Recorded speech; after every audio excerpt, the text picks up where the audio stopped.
신약성경 203페이지 사도행전 9장 32절에서 35절까지 우리 교독하겠습니다. 그때 베드로가 사방으로 두루 다니다가 룻다에 사는 성도들에게도 내려갔더니 거기서 애니아라 하는 사람을 만나매 그는 중풍병으로 침상 위에 누운 지 8해라. 베드로가 이르되 애니아야 예수 그리스도께서 너를 낫게 하시니 일어나 내 자리를 정돈하라 한데 곧 일어나니 룻다와 사론에 사는 사람들이 다 그를 보고 주께로 돌아오니라. 아멘. 수협에 나오신 여러분들을 환영하고 축복합니다. 그동안 이제 사울의 모습을 살펴보다가 갑자기 베드로가 등장을 했어요. 우리가 읽은 이 구절과 앞으로 연속적으로 살펴보게 될 애니야의 치유 말고도 다비다의 회생과 고넬료의 이 회심 사건이 베드로와 관련되어 있어요. 그래서 이 세 가지 사건을 흔히 사도행전 안에 있는 베드로 행전이다 라고도 이야기를 해요. 베드로가 오늘 본문에 보면 사방으로 두루 다니다가 룻다에서 일어나게 된 사건입니다. 이 룻다에 사는, 오늘 성경에 보니까 32절에 룻다에 사는 성도들이라고 이렇게 표현하고 있어요.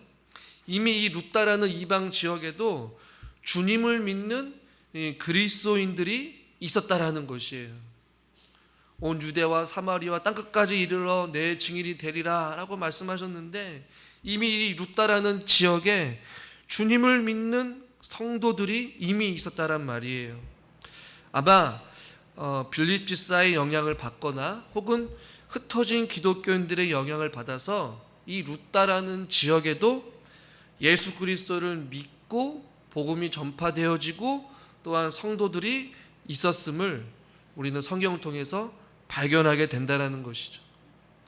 우리가 이 구절에서 알다시피 흩어진 하나님의 사람들이 혹은 빌립 집사의 영향을 받아서 이방 지역의 곳곳에 교회가 세워지고 하나님 믿는 사람들이 세워지는 놀라운 보이지 않는 하나님의 사역들을 우리는 사도행전을 통해서 바라보게 된다라는 것이에요. 그런데 오늘 우리가 읽은 이 본문을 통하여서 저는 같이 함께 성도님들과 은혜를 받기를 원하는데요.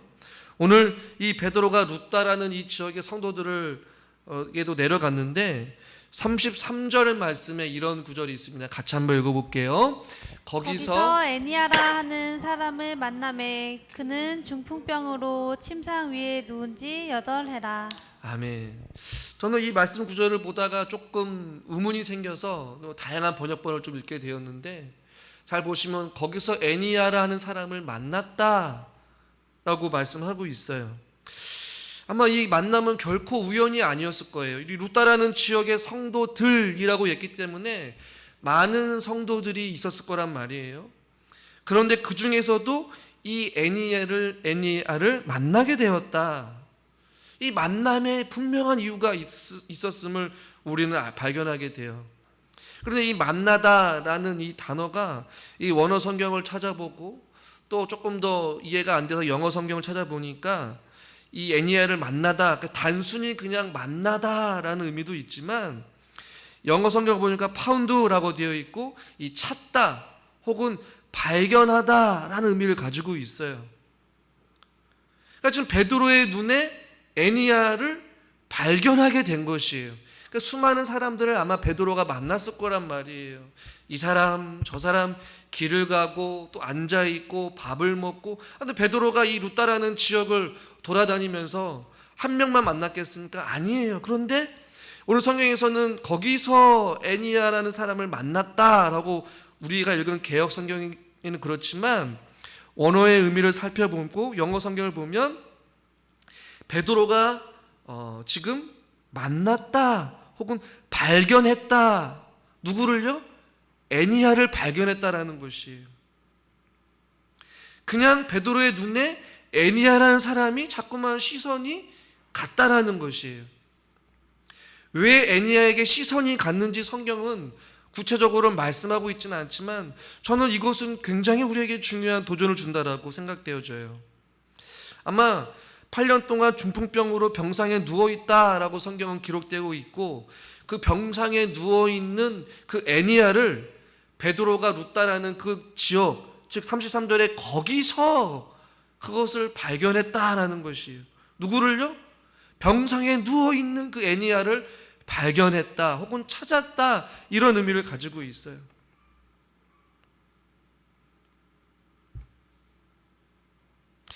여러분, 저와 여러분들도 일상을 살아가면서 유독 우리의 평범한 일상 가운데서도 우리 눈에 보이는 사람이 있고, 또 우리에게 만날 만한 사람을 만나게 해주시는 이러한 만남의 섭리와 계획을 여러분 믿으십니까? 저는 이 베드로가 이 룻다라는 지역 거기서 애니야를 발견했다, 눈에 띄었다라는 것은 분명한 하나님의 섭리와 하나님의 선하신 계획이 있을 것이라고 저는 생각되어져요. 단순히 우연히 만난 것이 아니라는 것이죠. 저와 여러분들이 이 교회에서 목회자로 성도로서 만난 것도 하나님의 계획과 섭리가 있는 줄 믿으시길 바랍니다.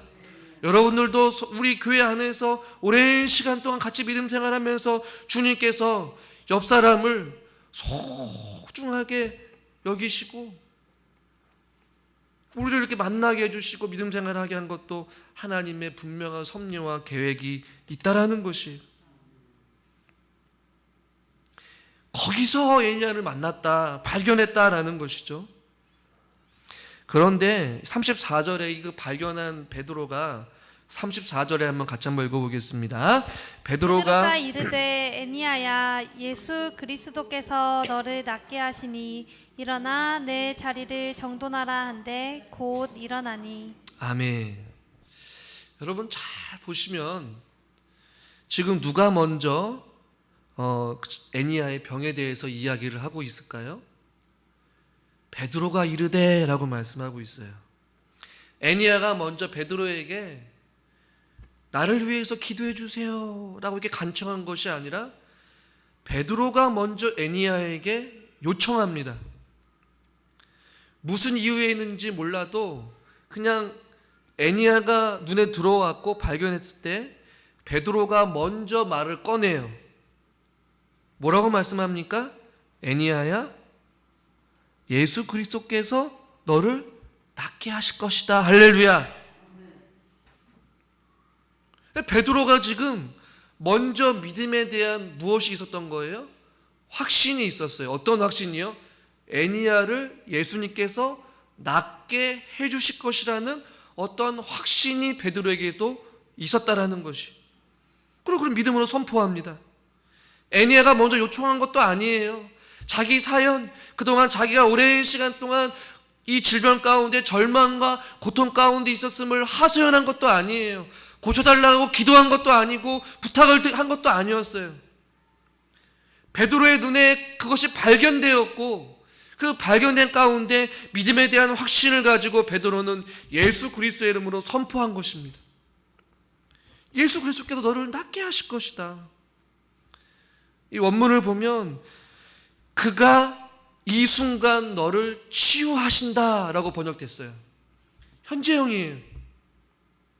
지금 내가 입으로 선포하는 지금 이 순간 그가, 여러분 그가 누구입니까? 바로 예수 그리스도가 이 순간이 어떤 순간이에요?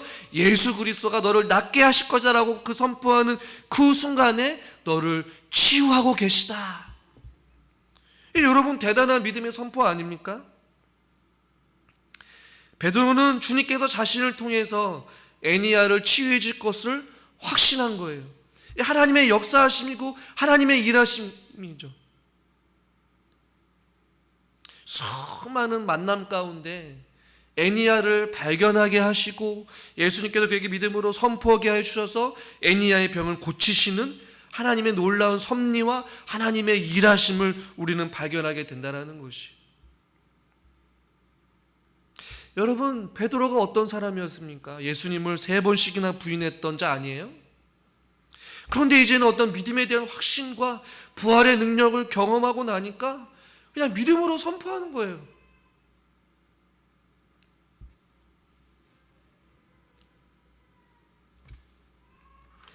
저와 여러분들이 베드로와 같이 우리가 만나는 일상의 모든 이들에게 이와 같은 만남이 일어날 수 있기를 주님의 이름으로 간절히 축원합니다.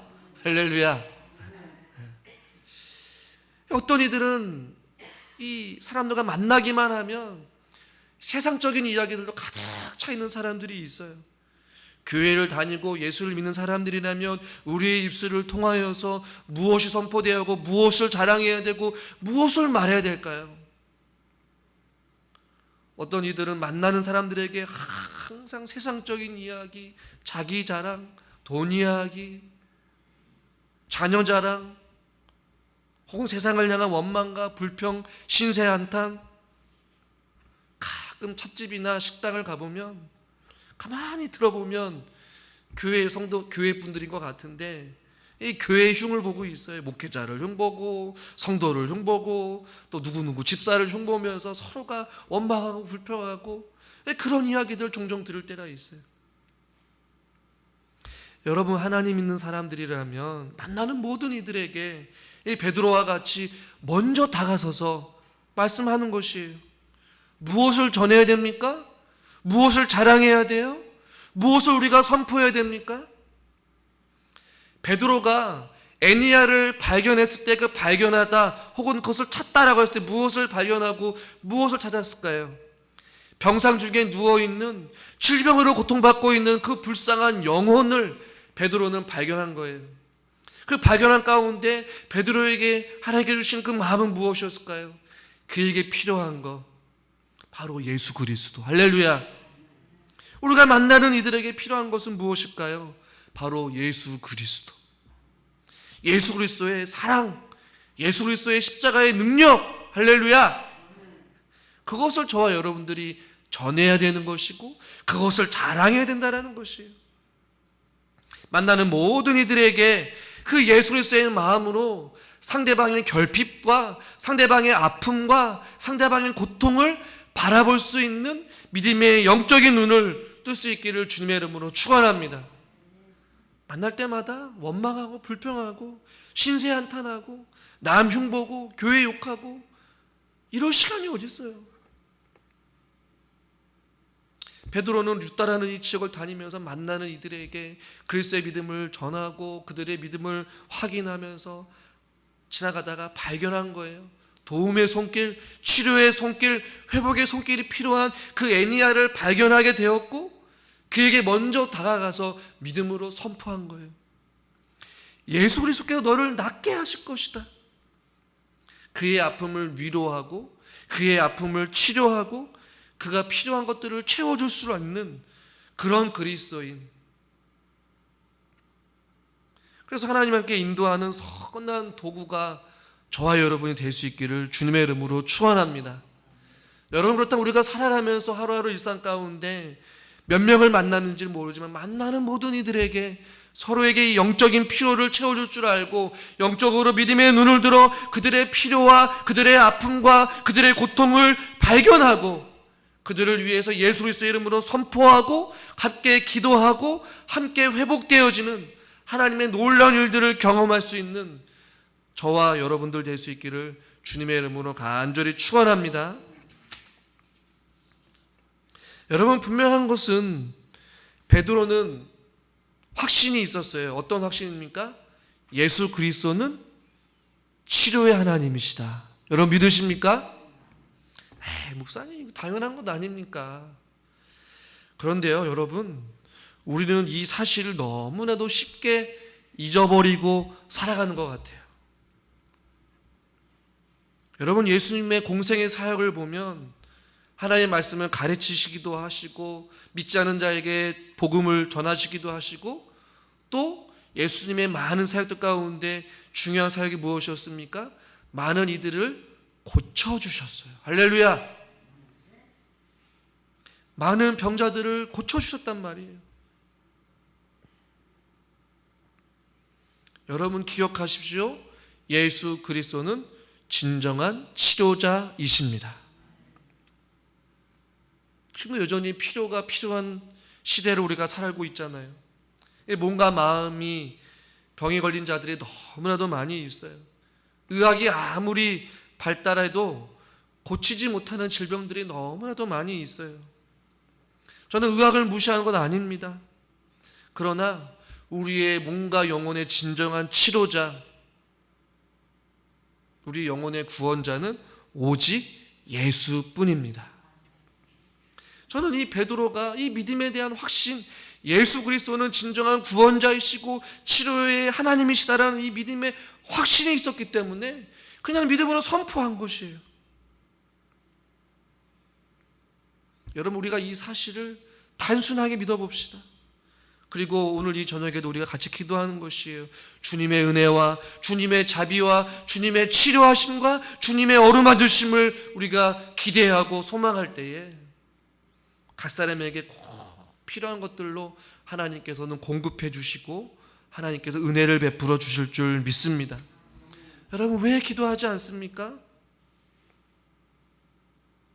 예수 그리스도가 우리의 치료자 되심을 머리로는 알지만 실제로 기도하지 않기 때문에 그것을 경험하지 못하는 것이. 망설이지 마십시오. 의심하지 마십시오. 주저하지 마십시오. 베드로가 애니야를 발견했을 때 머뭇거리지 않았어요. 예수 그리스도가 지금 너를 낫게 하고 계신다. 믿음으로 선포했듯이 우리가 주님 앞에 기도의 자리로 나아가 하나님 앞에 기도할 때에 하나님께서는 우리의 기도를 들으시고 우리의 기도에 응답하여 주실 줄 믿습니다. 주님께 믿음으로 나아가십시오. 그리고 믿음으로 선포하십시오. 그리고 주의 생명의 말씀을 붙잡으십시오. 주님은 우리의 진정한 치료자십니다. 주님만이 내 마음을 아십니다. 주님만이 나를 치료해 줄 수 있습니다. 주님만이 내 남편 구원받을 수 있습니다. 주님만이 우리의 자녀들 믿음 안에서 살게 해줄 수 있습니다.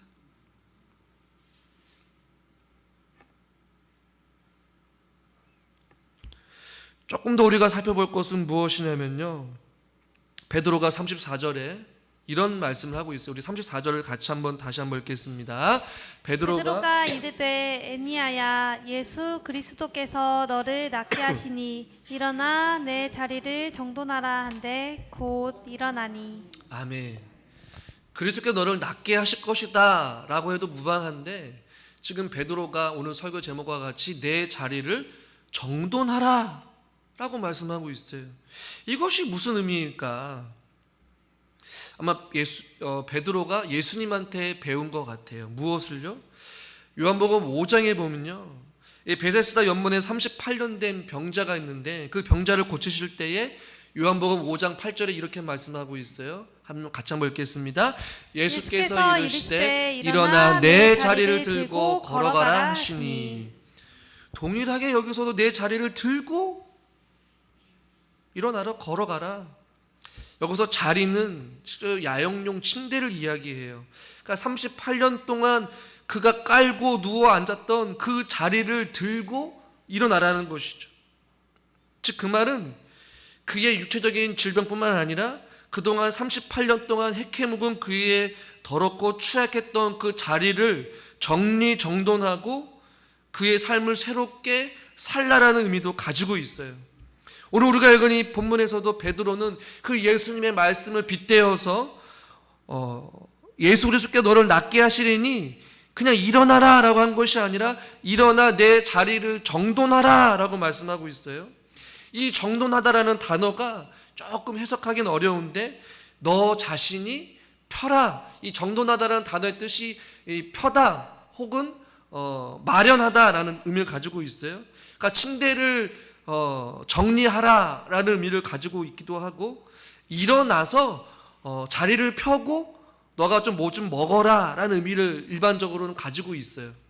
이것을 좀 영적으로 해석을 하게 되면 그동안 너가 8년 동안 앉아 있었던 그 자리, 주저앉아 있어서 절망의 자리, 소망이 없고 고통과 아픔과 그 슬픔의 그 자리를 이제는 스스로 정리하고 그 침대를 정리하고 그 삶을 청산하고 이제는 일어나서 새로운 삶을 살아가라 라고 지금 베드로가 도전을 하고 있는 것이.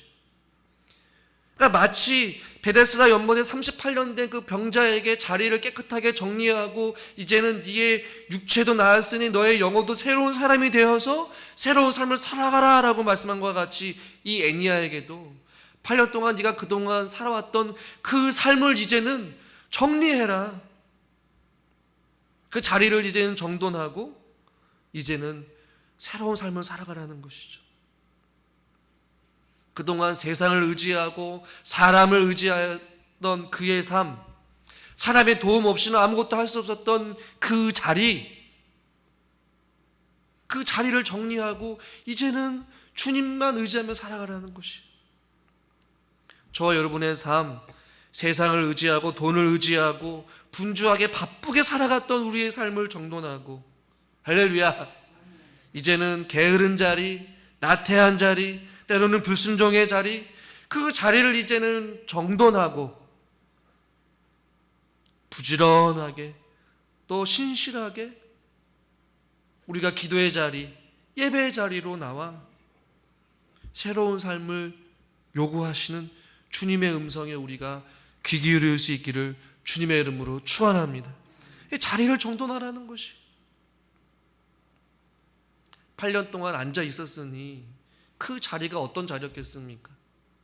고통의 자리였을 거예요. 그러나 그 자리를 이제 정리하고 일어나라는 것이죠. 저는 사랑하는 성도님들이 삶에 힘들어서 또 육체의 연약함으로 인하여서 믿음의 신앙의 피폐함으로 인하여서 아무런 어떠한 은혜의 감동도 없이 하루하루를 살아가는 그 자리에서 이제는 정돈하고 일어나시기를 간절히 소망합니다. 주님의 그 초청에 부르심에 우리가 응답하는 것이죠. 내 자리를 정돈하라 하는데 곧 일어나니 라고 말씀하고 있어요. 일어났다라는 것이죠. 행여나 여러분들도 주저앉아 있으신 분 계십니까? 삶의 무거운 짐들로 인하여서 일어날 힘이 없고 지쳐 있어 기도할 힘도 없고 예배를 드려도 은혜를 받지 못하고 믿음 생활을 해도 기쁨이 없이 살아가는 분들 계십니까? 삶의 이리저리 치이고 힘들고 지치고 이 연약한 육체의 몸 하루하루 살아가는 것이 버겁고 힘들고 무거우신 분들이 있으십니까? 주님께서 저와 여러분의 그 삶을 낫게 하시고 그 자리를 정돈하고 일어나라 라고 말씀하십니다. 같이 함께 일어나 우리가 힘차게 주님 품 안에서 살아갈 수 있기를 주님의 이름으로 간절히 축원합니다. 우리가 정리해야 될 그 자리는 어떤 자리일까요? 우리가 치워야 될 것은 무엇일까요? 그것을 곰곰이 생각해 보시면서 우리의 자리를 정돈하시고 다시 한 번 더 일어나 은혜의 자리로 달려나갈 수 있기를 주님의 이름으로 축원합니다. 기도하겠습니다. 하나님 아버지, 참 감사합니다.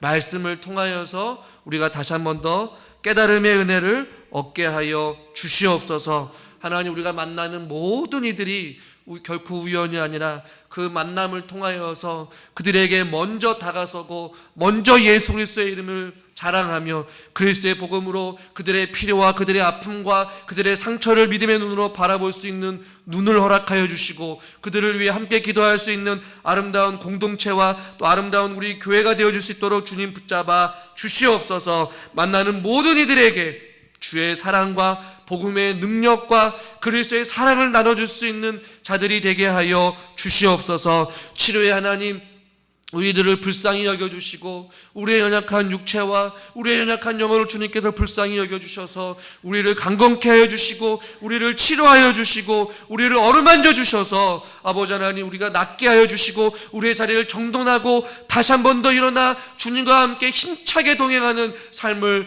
살아가게 하여 주시옵소서. 예수 그리스도의 이름으로 기도드리옵나이다. 아멘.